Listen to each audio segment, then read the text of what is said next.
Where do I start? So you got your CDL. You want to know what to do next? Let me go ahead and share a little something with you.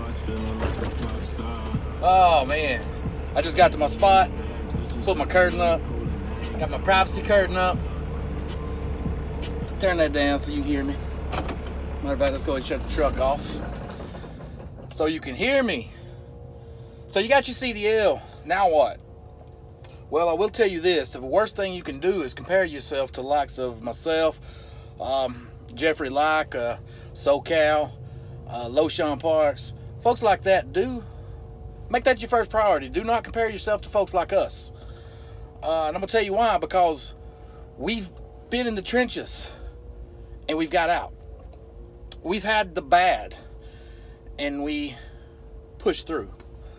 Because I'm going to tell you right now, you got your CDL now, and if you compare yourself to the people that's been in the industry for any amount of time, whether it's a year or 10 years or 20 years, and you see them as successful and you're like, oh, I want to do what they do.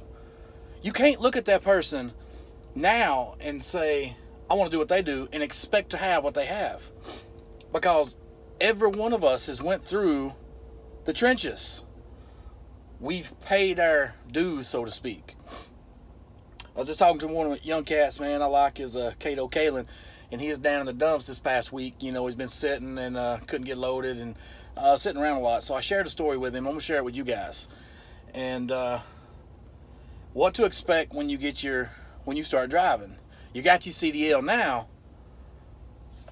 Now what? Well, I'm gonna take you back to 2001.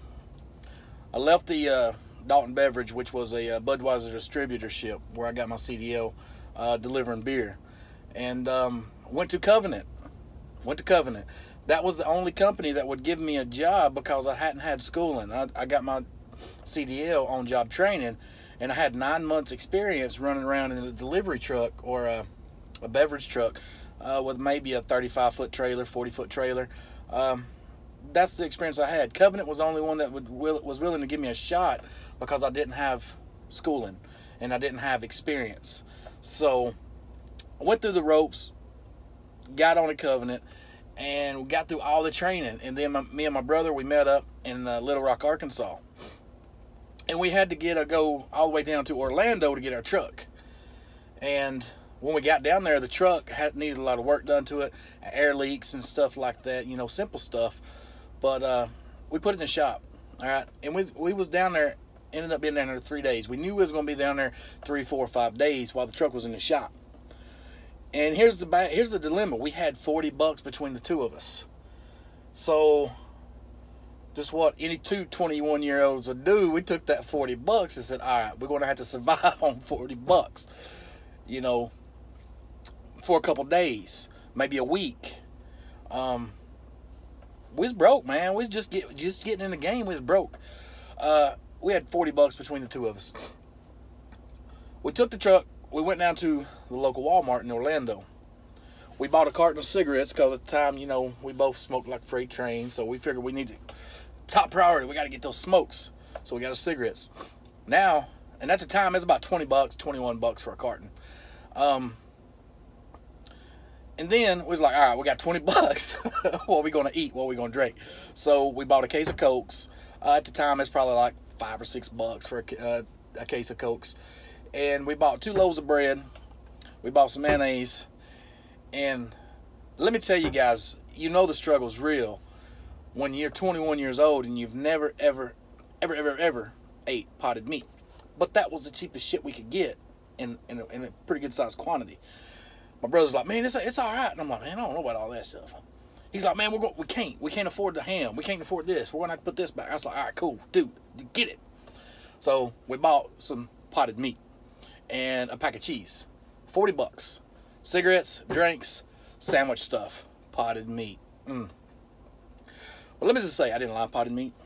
But when you get hungry enough, potted meat tastes better than a steak on a normal meal. I'm just saying. Spent 21 years of my life, never tried potted meat. And it got into the trucking industry, and that forced me to try potted meat. And I have to let you know, 38 years old now, and I have yet had potted meat again. Those days in Birmingham, that was it. Birmingham, I mean Orlando, that was it. We sat down there 4 days. I can't remember. That's been a long time ago. 3 or 4 days, just waiting on the truck. Then when we got the truck running, we was new to the industry. We hadn't proved ourselves yet. And if you're new to the industry, you hadn't proven yourself yet, you're going to have to build your stamina up on driving. You talk to somebody who's been in the trucking game for a good while, and they can tell you 600, 700, 800 miles a day is no problem. If it was legal, they could just drive on 1,000 miles. Hell, I've done it. When you get a certain level of experience behind you, it's like you become a machine. You're not even mentally in it, but yet you're doing it. But when you first start out, man, I remember 200, 300 miles would kill me because I was young. I wasn't lazy. I can do it now because I'm lazy. I can sit around and chill. I'm good. But back then, I had a high energy level, and it was hard on me. And you know, it was before cell phones, YouTube, before Sirius XM. Man, we used to have to buy cassettes and CDs out of the truck stop, put them in a CD player just to have something to do. Cell phones was non-existent, so we couldn't call home. We couldn't call our buddies that drove trucks. Man, we had a CD player. We had a CB. That's what consisted of truck driving. Man, it about killed me to do 200, 300 miles. But anyway, nonetheless, I done it. Weeks on end, man. I was with Covenant 3 months. A month of training and all that stuff, and another couple weeks out. But for a month and a half, maybe 2 months of me and my brother teaming, man, we was bringing home, I ain't gonna lie to you, $100, $200. And we was like, man, we got into this for this? $200 a week? Oh man, you know, $200. So, being the family back home, they had some friends over at Rosedale Transportation. Rosedale was, they had a terminal in Dalton, Georgia. And they said, you know, safety guy over there said, you know, hey, they've been over there for a couple months now. Tell them to come home, fill out an application, and we put them to work. So me and my brother's like, gone. We got home. We took the truck to the terminal at Covenant and got in the Rosedale truck. Went through the 2 or 3 day orientation, whatever it was. And here we go again, another company. With Rosedale, we was running carpet out to California, usually California back up to Chicago, usually Avon load, and then just whatever to get back home to Georgia. I mean, by then we was making $200, $300, $400 a week on average. I mean, we just wasn't making a lot of money. And here's the bad thing: we'd get in California, we'd be sitting in California 2 or 3 days, which at the time, mind you, I didn't mind. I'll tell you a little side story here. We always used to go to La Mirada, California. It's right in the mix down there. And we'd go to Mohawk. And we got in good because, I mean, I got the gift of gab. I got good in with the shipping guys. And soon we come in, they'd be like, Sammy, man, go ahead and drop that trailer outside, you know, because couldn't put it in the yard. It was small in there. Drop your trailer on the road. We'll take care of it. I know y'all going to the beach. We'd bobtail down to the beach. I ain't been to Huntington Beach in a while, but I've heard it's grown a lot. But we'd go down there, hit some paid parking. And, I mean, matter of fact, that wasn't even paid parking at the time. We got free parking. My brother says it's paid parking now. He went a couple years ago. You got to pay to park. But we'd go down there to the beach. We'd park the truck, jump out, walk up the street, maybe a half mile to a mile to a surf shop, rent us some boogie boards and some fins, and we was out there playing on the ocean for 2 or 3 days. That summer of 2001, I think it's 2001, man, we was so dark complected because we spent so much time there at Huntington Beach. One day something happened that, man, it's just looking back, I wish somebody seen this video and said, hey, I think it was me that took that picture. But we was walking down the sidewalk, and I had the rope, I had the boogie board hanging on my shoulder, the fins hanging on this shoulder, and we just walking down the road, flip-flop shorts, no shirt, nothing, just bebopping on down the street there, going back to where the truck was at and to the pier. And I swear to God, this is all we seen. People just taking pictures of us. Me and my brother looked at each other like, what the hell is that about? And it hit me. I said, dude. He's like, what? I said, they don't realize it, but we're tourists too.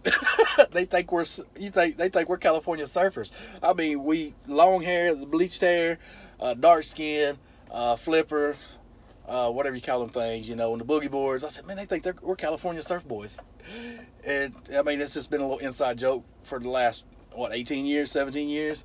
Then that was a good time. So we didn't really mind sitting out in California. The point being, actually, we was out there for 2 or 3 days, happy as hell. 2 Georgia boys living it up on Huntington Beach, and the day we get a load, we was both just riding down the road like this.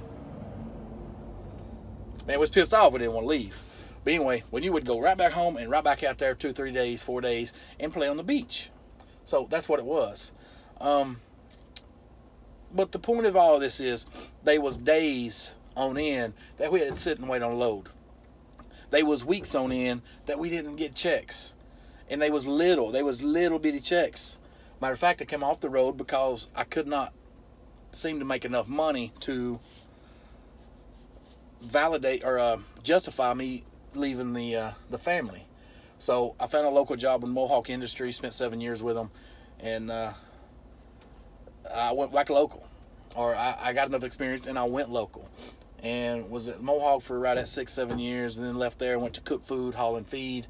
I'm gonna tell you something right now. You got truck drivers and you got feed haulers. I was a feed hauler. 7 years cooked food, but and then I got the bright idea, let's buy a truck and go back OTR.